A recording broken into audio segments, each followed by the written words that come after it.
ရံပယံကဖုန်းကင်မရာများနဲ့ဗီဒီယိုရိုက်တဲ့အခါမှာလက်မငိမ့်တာတို့ခလုတ်တက်မိလို့ဖြစ်ဗီဒီယိုမငိမ့်တာတုံခါတာတွေဖြစ်ပေါ်လာတတ်ပါတယ်ဒီလိုအခါမျိုးမှာ CapCut မှာပါလာတဲ့ Stabilize Effect ကိုအသုံးပြုလိုက်ခြင်းအပြင်မိမိရဲ့ဗီဒီယိုမှာအတော်အတန်ငြိမ်ပြီးတော့ကြည့်ကောင်းတဲ့ဗီဒီယိုမျိုးဖြစ်လာပါလိမ့်မယ်ဒါပေမဲ့အခုနောက်ပိုင်းထွက်လာတဲ့အဆင့်မြင့်လက်ကင်ဖုန်းတော်တော်များများမှာ Auto Stabilizer Effect တွေထည့်သွင်းပြီးသားပါလာတာမို့ပုံထွက်ကောင်းတာများပါတယ်အကပ်ရများတုံခါမှုများတဲ့ဗီဒီယိုမျိုးရိုက်မိခဲ့ရင်တော့မှယခုဗီဒီယိုပါနီလန် effect ကိုအသုံးပြုပြီးတော့ဖြည့်ရှင်းနိုင်မှာကြောင်းတင်ပြပေးလိုက်ရပါတယ်ဟုတ်ကဲ့ပါဒါနဲ့ဗီဒီယိုမစခင်Kantkawနည်းပညာ channel Kantkaw knowledge sharing channel ကိုလည်းပဲ subscribe နှိပ်ပြီးတော့အားပေးသွားကြအောင်နော်တခါဒီဗီဒီယိုမှာCapCut နည်းပညာနဲ့ပြသမှာမို့ဖုန်းထဲမှာ CapCut app လေးတော့တွန်းထားဖို့လိုပါတယ်အဲ့တော့ Android ဖုန်းများအတွက်ဆိုရင်တော့ Google Play Store နဲ့ iPhone iPad များအတွက်ဆိုရင်တော့ Apple Store နဲ့အလွယ်တကူ download ယူနိုင်ပါတယ်ခင်ဗျာ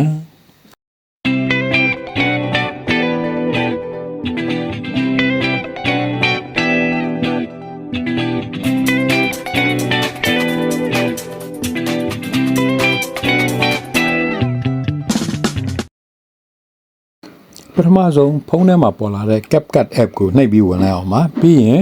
new project ကိုထပ်ပြီးတော့နှိပ်ပြီးဝင်ရပါမယ်ဒီချိန်မှာ phone gallery တွေကဗီဒီယိုပေါ်လာပါလိမ့်မယ်မိမိတို့ကြိုတင်ပြီးရိုက်ထားတဲ့တုံနဲ့ရိုက်ထားတဲ့ဗီဒီယိုဖိုင်လေးကိုရွေးပြီးတော့ add လုပ်ပြီးတော့ edit လုပ်တဲ့စာမျက်နှာကိုပို့ထားပေးလိုက်ပါမယ်အဲ့ဒီဗီဒီယိုဖိုင်လေးကိုနှိပ်ပြီးတော့ play ကြည့်လိုက်ပါမယ်ယခုလို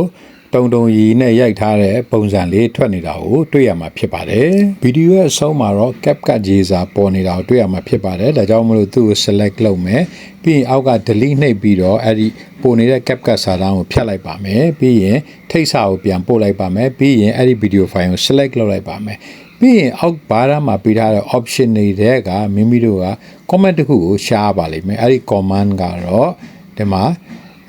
CapCut မှာအသစ်ပေးထားတဲ့ feature ဒီမှာတော့ pro feature အနေနဲ့ပြမှာဖြစ်ပါတယ်သူကတော့ stabilize ဆိုတဲ့ pro feature လေးတစ်ခုပဲဖြစ်ပါတယ်အဲ့တော့သူ့ကိုနှိပ်ပြီးတော့ဝင်လိုက်ရအောင်ပါဒီ stabilize လို့ခေါ်တဲ့ညင်အောင်လုပ်တဲ့ feature မှာအဆင့်3ဆင့်ရှိပါတယ်တစ်ခုကတော့ minimal cropping ဆိုတဲ့အနည်းငယ်ပဲညင်အောင်လုပ်တဲ့အဆင့်ရယ်နောက်တစ်ခါ recommended လို့ပြောတဲ့အထူးပေါ့နော်တင့်တော်မဲ့ညင်အောင်လုပ်တဲ့အဆင့်ရယ်နောက်တစ်ခုကတော့ most stable ဆိုတဲ့အငြိမ်ဆုံးအဆင့်ရယ်ဆိုပြီး3ဆင့်ရှိပါတယ်အဲ့တော့မိမိကဘယ်အဆင့်မှာထားချင်တာလဲမိမိရိုက်ချက်ပေါ်မူတည်ပြီးတော့ရင်ဟလာအနည်းငယ်လားဒါမှမဟုတ်သူတို့ဟလာအထူးပြုလုပ်ချက်အထူးလက်ခံတဲ့ recommended အဆင့်မှာလားသို့မဟုတ် most suitable လားကွာရွေးချယ်ရမှာဖြစ်ပါတယ်အဲ့တော့မိမိဗီဒီယိုကတအားတုံနေဆိုရင်တော့သူဒီမှာပြောထားတယ် recommended ဖြစ် most stable လို့ဖြစ်နှစ်ခုကိုရွေးချယ်တဲ့ကြောင်းတွေ့ရှိရပါတယ်အဲ့တော့ဒီမှာ recommended ထားကြည့်လိုက်ရင်အပေါ်မှာ stabilization လုပ်နေတယ်ဆိုတဲ့အချက်လေးသူပြပါတယ်ဒီမှာ recommended နဲ့နှိပ်ပြီးတော့မိမိတို့စမ်းသပ်ကြည့်အောင်ပါပြီးပြီဆိုရင်အမှန်ချစ်နှိပ်ပြီးတော့ထွက်ရမှာဖြစ်ပါတယ်ပြီးရင်သူ့ကို play နှိပ်ပြီးဖွင့်ကြည့်လိုက်အောင်ပါအဲ့တော့ငကိုကထက်နည်းနည်းလေးတီငင်လေးနဲ့တုံခါတာကိုနည်းနည်းထိန်းချုပ်ထားပြီးတော့ဟလာရိုက်ကွက်ဒီဗီဒီယိုပြကွက်လေးကိုပြတာကိုမြင်ရမှာဖြစ်ပါတယ်တခါကျွန်တော်တို့အဲ့ဒီဗီဒီယို clip ကိုပဲ select လုပ်မယ်ထိတ်ဆပို့ပြီးတော့ select လုပ်ထားပြီးတော့ရင်သူ့ကိုဒီမှာ most stable ဆိုတဲ့အစွန်းဆုံးပေါ့နော်အဲ most stable ဆိုတဲ့effect လေးနဲ့စမ်းသပ်ကြည့်ပါမယ်အဲ့တော့ဒီမှာ stabilize လုပ်နေကြောင်းပြပြီးပြီးသွားရင်ဒါကို play ကြည့်အောင်အဲ့တော့စောနာကတဲ့စာရင်တော့ဗီဒီယိုရုပ်တုံခါနေတာကိုတော်တော်လေးထိန်းချုပ်ထားတာတွေ့မြင်ရမှာဖြစ်ပါတယ်အဲ့တော့ကဒီတုံနေတဲ့ဗီဒီယို stabilize လုပ်ပြီးတော့ကျွန်တော် export လုပ်ဖို့ပဲကြာမှာတော့တယ်အဲ့တော့သူ့ကို export လုပ်ဖို့အတွက်မိမိတို့က export နှိပ်ရမှာဖြစ်ပါတယ်အဲ့တော့မိမိတို့က pro version ကိုသုံးထားတဲ့အတွက်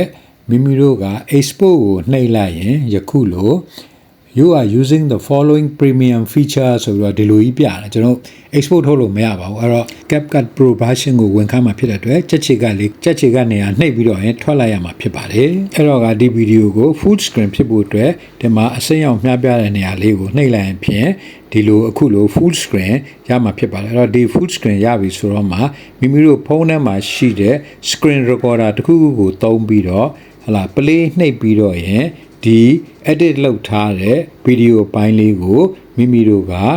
screen record လုပ်ပြီးတော့ဖုန်းထဲမှာတင်ထားရမှာဖြစ်ပါတယ်ပြီးတော့ screen record လုပ်ပြီးသားဗီဒီယိုဖိုင်ကိုပြန်ပြီးတော့ CapCut ထဲမှာ လိုအပ်တဲ့အပိုင်းကို edit လုပ်ပြီးတော့သိမ်းဆည်းခြင်းဖြင့်ဒီဗီဒီယိုကိုမိမိတို့အသုံးပြုလို့ရမှာဖြစ်ပါတယ်အဲ့ဒါကြောင့်ပဲမိမိတို့က CapCut ကိုပြန်ဖွင့်လိုက်ပါမယ်ဖွင့်ပြီးရင် new project ထဲဝင်ပြီးတော့ရင် album ပွင့်လာရင်စောနာကမိမိတို့ record လုပ်ထားတဲ့ဗီဒီယိုပိုင်းလေးကိုဒီမှာ edit လုပ်မဲ့စာမျက်နှာကိုပို့လိုက်မယ်ပို့ပြီးရင်ကျွန်တော်တို့ record စလုပ်တဲ့အချိန်မှာရထားတဲ့နေရာတွေမလိုတဲ့နေရာလေးပေါ့နော်အဲ့ထိတ်စာကိုဖျက်လိုက်မယ်ပြီးရင်အဆုံးမှာလည်းပဲကျွန်တော် record လုပ်တဲ့အချိန်မှာရထားတဲ့နေရာနောက်ပိုင်းမလိုတဲ့အပိုင်းလေးတွေရှိပါတယ်အဲ့ဒါကိုလည်းပဲ timeline နဲ့ချိန်ပြီးတော့ရင်မိမိတို့ကရွေးချယ်မယ်ပြီးရင် select လုပ်ပြီးတော့ delete လုပ်ပြီးတော့ဖြတ်ချလိုက်ပါမယ်ဒါဆိုရင်တော့မိမိတို့လိုချင်တဲ့ဗီဒီယိုအပိုင်းလေးရရှိသွားပြီဖြစ်ပါတယ်အဲ့တော့မိမိတို့ pro version သုံးထားတဲ့ဗီဒီယိုအပိုင်းလေးကိုလွတ်လွတ်ကျွတ်ကျွတ်နဲ့ရရှိသွားပါပြီဒါကိုအခု export လုပ်လိုက်ပါမယ်အခု export လုပ်တဲ့အခါမှာအနောက်ရှက်အတားအဆီးမရှိပဲ export လုပ်လို့ရနေပါပြီဒါဆိုရင်တော့ဒီဗီဒီယို file ကိုအသုံးပြုလို့ရသွားပါပြီလက်တုံခြေတုံတုံခါပြီးရိုက်မိနေတဲ့ဗီဒီယို file တွေကိုတည်ငြိမ်အောင် stabilize